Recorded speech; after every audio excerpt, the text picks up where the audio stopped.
नमस्कार बच्चों। आज हमारी लेसन 5 बुक 2 इकोनॉमिक्स के अंदर इको बुक 2 जो नेशनल इनकम के मेथड चले हुए हैं हमारे, उसके अंदर नेशनल इनकम जो मेथड है वो इनकम मेथड आज हम आपको विस्तृत रूप से समझाएंगे। आशा है आप इसको अच्छी तरह ध्यान से पढ़ेंगे और अपनी कॉपी के अंदर राइट डाउन करेंगे और इसको बार बार प्रैक्टिस करके आप इसका फायदा उठाएंगे। तो मेरे प्यारे विद्यार्थियों, आय विधि यानी आय विधि के द्वारा राष्ट्रीय आय को कैसे मापा जाता है, ये हमारा क्वेश्चन है आज। यानी पहले तो इनकम मेथड होता क्या है। आय विधि वह विधि है जो एक लेखा वर्ष में यानी एक वर्ष में उत्पादन के प्राथमिक कारकों जैसे श्रम, भूमि, पूंजी तथा उद्यम यानी land, labour, capital and entrepreneurship को उनकी उत्पादक सेवाओं के बदले में क्रमशः श्रम को मिल जाती है मजदूरी, भूमि को मिल जाता है लगान, पूंजी को मिल जाता है ब्याज और उद्यम को क्या मिल जाता है भाई, लाभ। लाभ के रूप में किए गए भुगतान की गणना करके राष्ट्रीय आय का माप करती है। ठीक है, यानी आय विधि के अंदर जो ये उत्पादन के कारक हैं, इनको ये आय होती है, जो ये आय होती है, इनका जोड़ कर देते हैं तो क्या बन जाता है भाई, राष्ट्रीय आय मापती है। इन सभी का जोड़ करने से राष्ट्रीय आय की गणना हो जाती है। फिर पढ़ो बच्चों, आय विधि वह विधि है जो एक लेखा वर्ष में उत्पादन के प्राथमिक कारकों श्रम, भूमि, पूंजी तथा उद्यम को उनकी उत्पादक सेवाओं के बदले में क्रमशः मजदूरी, लगान, ब्याज और लाभ के रूप में किए गए भुगतान की गणना करके राष्ट्रीय आय का माप करती है। वही हमारी राष्ट्रीय आय प्राप्त कर सकते हैं। अब राष्ट्रीय आय विधि के कदम स्टेप टू स्टेप चलेंगे भाई। राष्ट्रीय आय को कैसे मापा जाता है। फर्स्ट स्टेप, पहले कदम में उत्पादकों के विषय में जानकारी प्राप्त करके उसे 3 औद्योगिक क्षेत्रों में बांट दिया जाता है। नंबर 1 प्राथमिक क्षेत्र, फर्स्ट सेक्टर आ गया, फिर सेकंड सेक्टर आ जाता है, थर्ड सेक्टर आ जाता है। तीनों क्षेत्रों के अंदर बांट देते हैं। इन तीनों क्षेत्रों का जो पता लगाकर उन्हें जोड़ लिया जाता है। प्राथमिक क्षेत्र के अंदर प्राकृतिक वस्तुओं का आता है, जैसे कृषि, उत्खनन, मछली पालन। द्वितीय क्षेत्र के अंदर विनिर्माण यानी हमारे उद्योग आते हैं सारे, जो एक प्राकृतिक प्रकार की वस्तुओं को नई वस्तुओं के अंदर का निर्माण करते हैं, उसके अंदर द्वितीय क्षेत्र को मापते हैं। तृतीय क्षेत्र के अंदर हमारी सर्विसेज आ जाती हैं, जो पिछले क्वेश्चन के अंदर हमने किया था, जैसे बैंकिंग की सेवा, ठीक है, जहाजरानी की सेवा, इस प्रकार की सेवाओं को इसके अंदर ऐड कर लिया जाता है। इन तीनों का पता लगाकर इन तीनों को जोड़ लिया जाता है। ठीक है।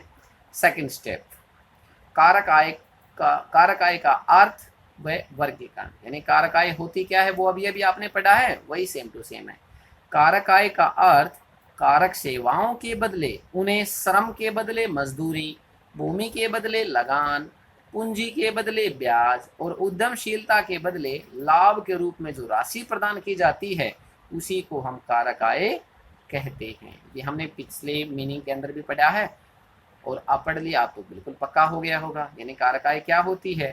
कारक आय को मुख्य रूप से निम्नलिखित भागों में बांट लिया जाता है। फर्स्ट है कर्मचारियों का पारिश्रमिक, यानी कर्मचारियों को जो वेतन मिलता है उसको किस प्रकार रूप में मिलता है। इसके अंतर्गत क्या आता है, या तो नगद आती है, या मजदूरी के रूप में मिलता है, या वेतन के रूप में मिलता है। ठीक है, नगद मजदूरी के रूप में मिलता है या वेतन के रूप में। सेकंड है किस्म के रूप में आय, यानी अलग अलग टाइप के रूप में जो आय में होती है, अलग अलग टीएडी जो भी अलग अलग मिलता है उनको, जिस प्रकार की इनकम होती है उस सभी को जोड़ लिया जाता है, अलग अलग टाइप की, किसी का कमीशन वगैरह हो जाता है। थर्ड है सामाजिक सुरक्षा योजना में मालिकों के योगदान, यानी जो इंडस्ट्रीज के मालिक होते हैं वो अपने जो मजदूरी करने वाले हैं, वहाँ पर काम करने वाले हैं व्यक्ति, उनका कई बार इंश्योरेंस वगैरह करवा देते हैं, हेल्थ इंश्योरेंस करवा देते हैं। इस प्रकार मालिकों का जो योगदान है वो भी इसके अंदर शामिल होता है।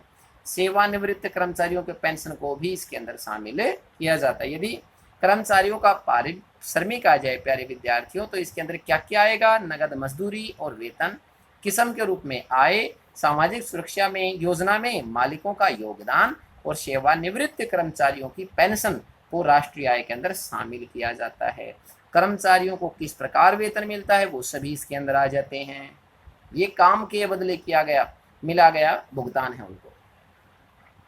सेकंड है प्रचालन अधिशेष। ये क्या होता है भाई, इसमें अर्थव्यवस्था के सभी क्षेत्रों अर्थात निजी हो या सार्वजनिक, दोनों क्षेत्रों को शामिल कर लिया जाता है। इसके अंदर क्या आता है भाई, जैसे या तो लगान मिल जाए या किराया, खेत का ले रखा है तो लगान मिलेगा, घर जमीन घर परिवार के लिए रखी है तो किराया मिलेगा भाई, या रॉयल्टी।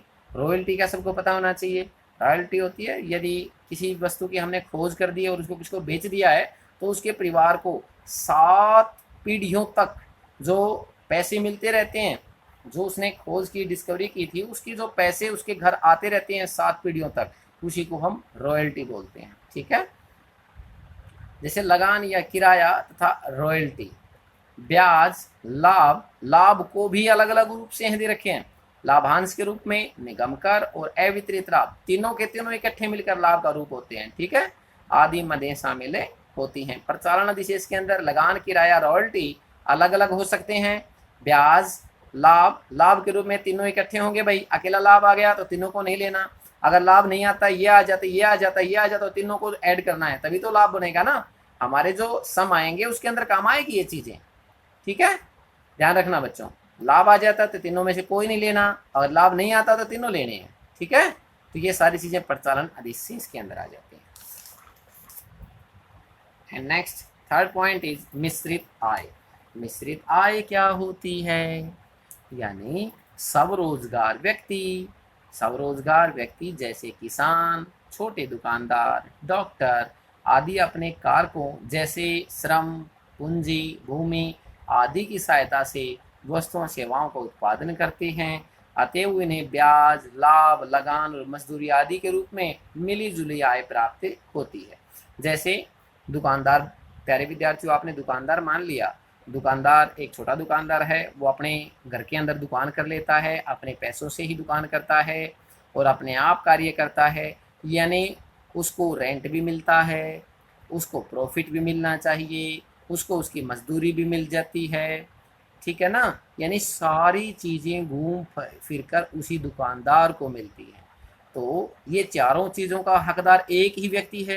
तो इस प्रकार जो एक ही व्यक्ति को ब्याज, लाभ, लगान, मजदूरी सारी चीजें एक ही व्यक्ति को मिलें तो उसी को तो हम मिश्रित आय कहते हैं, यानी मजदूरी आदि के रूप में जो मिली जुली आय प्राप्त होती है इसको ही मिश्रित आय कहा जाता है, राष्ट्रीय आय में इसको शामिल किया जाता है।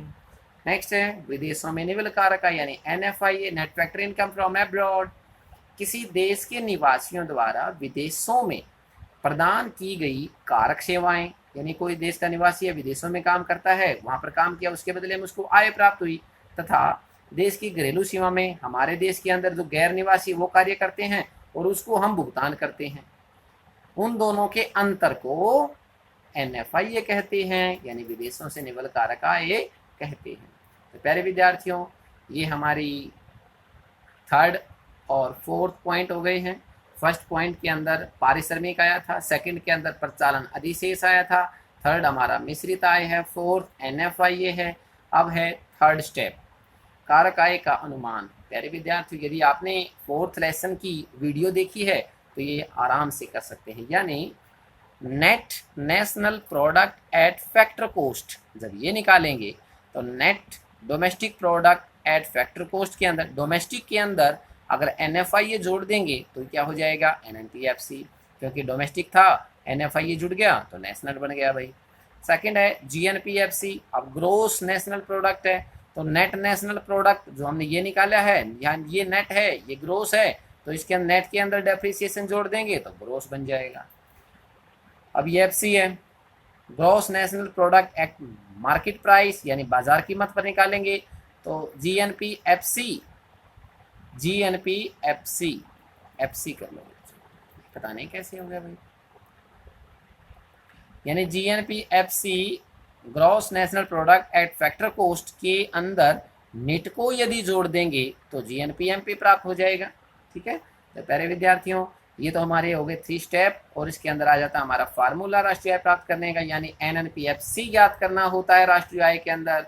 अब NNPFC जब निकालेंगे तो कर्मचारियों का पारिश्रमिक प्लस प्रचालन अधिशेष प्लस सब नियोजितों की मिश्रित आय प्लस NFI को शामिल कर लिया जाता है। इस प्रकार हम आय विधि द्वारा राष्ट्रीय आय का अनुमान लगा सकते हैं।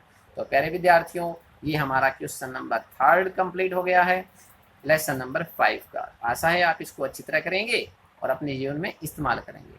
तब तक के लिए, जब तक नेक्स्ट वीडियो आती है, तब तक के लिए प्यारे विद्यार्थियों, हैव ए गुड डे।